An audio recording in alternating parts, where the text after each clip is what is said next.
Bonjour, XVIe siècle, Clément Marot, au roi, pour le délivrer de prison.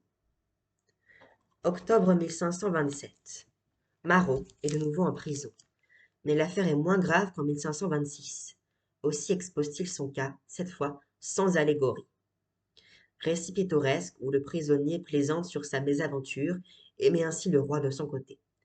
De ses études juridiques, il a gardé assez de souvenirs pour se tirer élégamment d'affaire.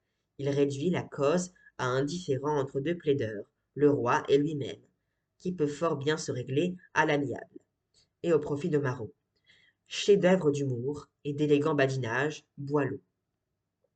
Roi des Français, plein de toute bonté, 15 jours ha, je les ai bien comptés, et dès demain seront justement 16 que je fus fait confrère au diocèse de Saint-Marie, en l'église de Saint-Prix.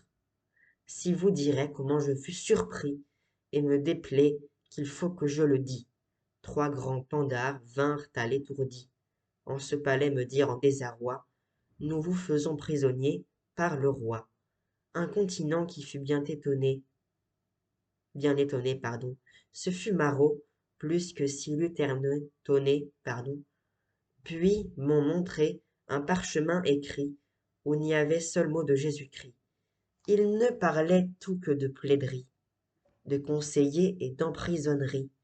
Vous souvient-il, se me dirent-ils lors, que vous étiez l'autre jour là dehors, qu'on recourut, un certain prisonnier entre vos mains, et moi de le nier? Car soyez sûr, si j'eusse dit oui, que le plus sourd d'entre eux m'eût bien ouï.